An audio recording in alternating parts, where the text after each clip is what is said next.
Elon Musk is seriously thinking of making a new social media. How will this change the social media landscape? Does this pose a threat to the titans such as Meta and Twitter? Hi and welcome to the Elon Journal, where we keep track of all the news on new tech and news from big companies. Tesla and SpaceX CEO Elon Musk tweeted on March 25 the following, where he asked, "Free speech is essential to a functioning democracy. Do you believe Twitter rigorously adheres to this principle?" Then he added a yes or no poll with another tweet that stresses that the consequences of this poll will be important, please vote carefully.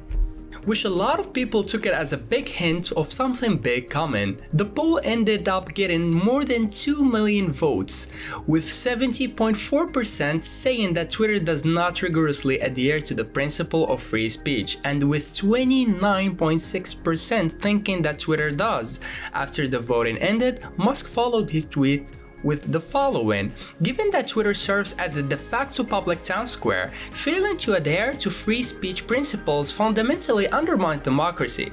What should be done?" The tweet gone viral, as most of his tweets do, and received over 250,000 likes and 30,000 replies, which contained suggestions about what should be done next, ranging from encouragement of buying Twitter itself and allowing for more freedom on the platform to people criticizing Musk on this sudden attack on Twitter.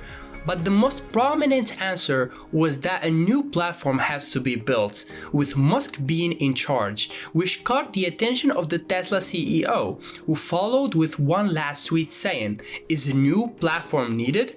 From this series of tweets, it is safe to say that Elon is seriously thinking of making a new platform, one that is run by him, with rules he made, and one that has the potential of dethroning Meta and Twitter from their throne at the top, a throne that they have been sitting in comfortably over the last decade if it comes into the real world. But what leads Elon to want a new platform in the first place? Well, most people point that it could have come after Twitter did suspend the satirical comedy site Babylon Bee, with its CEO who has recently interviewed Musk tweeting, "Twitter's statement to the media in the response to our suspension.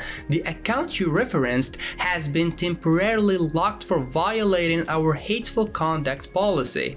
The account owner is required to delete the violative tweet before regaining access to their account." And then he followed with, "They could of course delete the tweet themselves, but they won't. It's not enough for them to just wipe it out. They want us to bend the knee and admit that we engaged in hateful conduct."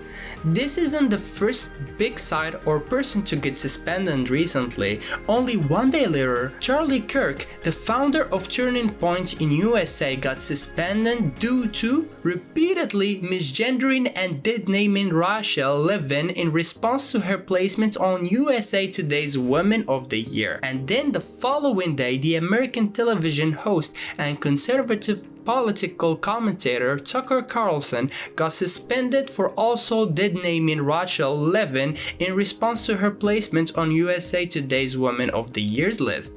Although his account is still active, he refuses to delete his tweets regarding the subject matter. This also come after last year's Robert Malone, the American virologist and immunologist, who did get permanently suspended for repeatedly violating Twitter's COVID-19 misinformation policy. Elon did express some concerns in the past regarding freedom of speech. He himself got sanctioned by the US Securities and Exchange Commission in November after he asked his Twitter followers if he should sell 10% of his Tesla stock, causing shares to fall. And more recently, he did publicly tweet back in January that a lot of people are going to be super unhappy with West Coast high tech as the de facto arbiter of free speech.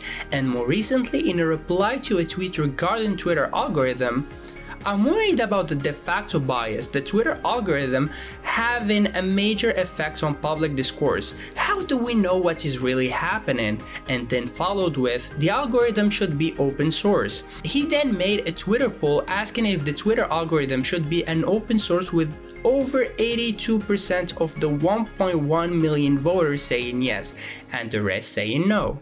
So it is safe to say that he is bothered by certain bias by Twitter or its algorithm towards certain people or ideas. Elon always said that freedom of speech is a crucial necessity so humans can live in a better society and environment, and that banning certain people over certain ideas can and compromises the value of the idea of free speech, which will in turn allow propaganda to run free, which will eventually get bad character to exert influence and take control of the government. This does sound like a conspiracy theory, but free speech is the check and balance to propaganda, which has been used and always be used to influence the people. But in the least, free speech can confront it and allow the truth to come out. This is obviously very troubling to Elon, and he wants to do something about it and have several options like we mentioned earlier. One would be to influence Twitter from within by buying a big stake in the company, say $5 to $10 billion worth of stock, which should give him between 15 and 30% of voting power in the company. But this comes with a drawback and the possibility of backfiring, making him look like an evil corporate takeover silencing guy. And even if he gets to become a chairman or a big influence inside, he might still be overpowered by other shareholders and executives to comply with the existing policies that are put in place by Twitter. He can launch a social media platform where users can write anything they want. This is in line with the former US President Donald Trump ideology behind launching his social platform, Social Truth, which was launched for iOS users last month. It is unavailable for Android users for now.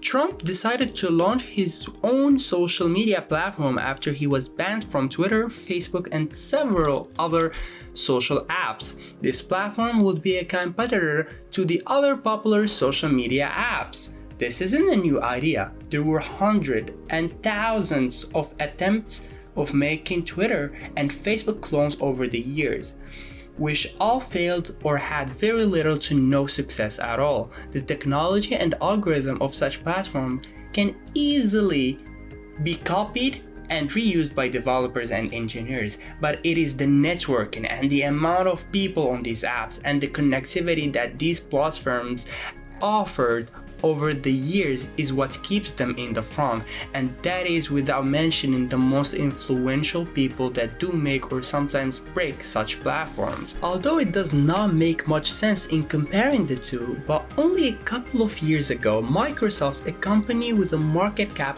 of over $2 trillion, launched Mixer, a new streaming website to rival Amazon's Twitch, and spent hundreds of millions of dollars to get big names of the streaming world such as Shroud and Ninja to come and stream on their service and bring with them their fans and followers. The website eventually failed, shutting its operations only after 1 year and costing Microsoft billions due to the lack of interest in the platform and it not being compelling enough to the people to ditch their pre-established and well-known platforms, in this case Twitch.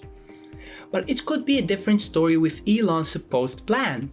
Elon right now is the richest and most influencing person in the tech space, and all of his companies have seen an unprecedented success, from SpaceX to Tesla, to more recently the Boring Company, which managed to gain hundreds of millions in funding from investors who believe in his future vision for a better world. And this new idea of social media will be no different. If it's marketed correctly, it could attract influential people in tech, culture, and society and be the new hub of freedom of speech. This is all theoretical, as making a new social media in itself will be a huge challenge, one that does require a lot of focus and work and time, all things that Elon is running short of, with all his companies becoming bigger than ever and needing all the time he can spare to them in order to keep them running well and healthy. Which now leaves with the thrilling question, will he continue with such projects? Will he move forward with the idea of a new place for masses to express themselves? Or will he fail in doing so like thousands have failed before him? Let us know in the comments what you think, and make sure to like and subscribe to not miss any upload about the news from our channel. Till the next time, take care and peace.